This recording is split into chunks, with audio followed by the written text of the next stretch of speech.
வாங்க இன்னைக்கு நம்ம வீட்டில் மஷ்ரூம் ஃப்ரைட் ரைஸ் தாங்க. நம்ம ஒரு பேன் எடுத்தாங்க, அதில் ஆயில் ஊற்றிக்கிட்டாங்க, ஒரு கடலைப்பருப்பை போட்டாங்க, நல்லாவே வறுத்துக்கிட்டாங்க, கொஞ்சம் கருவேப்பிலை போட்டாங்க, பொரிய விட்டாங்க, ஒரு பெரிய வெங்காயத்தை எடுத்தாங்க, பொடிசா கட் பண்ணிக்கிட்டாங்க, அதையும் நல்லா வதக்கிக்கிட்டாங்க, கண்ணாடி பதம் தாண்டினவுடனே ஜிஞ்சர் கார்லிக் பேஸ்ட் போட்டாங்க, அதையும் நல்லா வதக்கி விட்டாங்க, ஒரு பெரிய தக்காளி பழத்தை பொடிசா கட் பண்ணி அதையும் போட்டு வதக்கிக்கிட்டாங்க. இப்போ நல்லாவே வதங்கிடுச்சு. ஒரு கைப்பிடி அளவுக்கு மஷ்ரூம் எடுத்தாங்க, அந்த மஷ்ரூமை கட் பண்ணி அதில் கொஞ்சம் மஞ்சள் பொடியும் உப்பும் போட்டு கொஞ்ச நேரம் ஊற வச்சிருந்தாங்க. அப்புறம் ஆயில் லைட்டாக பொரிச்சு எடுத்துக்கிட்டாங்க. அதுதான் இப்போ தூக்கி போட்டு அதையும் நல்லாவே வதக்கி எடுத்துக்கிட்டாங்க. கொஞ்சம் மல்லியிலையை தூவினாங்க, அதையும் நல்லா வதக்கிக்கிறாங்க. தண்ணீர் பதம் வற்றின உடனே ஒரு 1/4 டீஸ்பூனுக்கு மஞ்சள் பொடி, 1/2 டீஸ்பூனுக்கு மல்லிப்பொடி, 1/2 டீஸ்பூனுக்கு காரம் தூக்கலாக இருக்கிறதுக்கு வேண்டி நல்ல மிளகு பொடியும் போட்டு நல்லாவே கிளறி விட்டுக்கிட்டாங்க.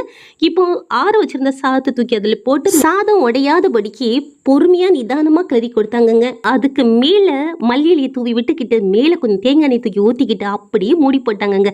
சாப்பாடுனா ஆஹா என்ன ஒரு ருசி. நீங்க என்ன சாப்பிட்டீங்க அப்படின்னு கமெண்ட் பண்ணுங்க. பாய்.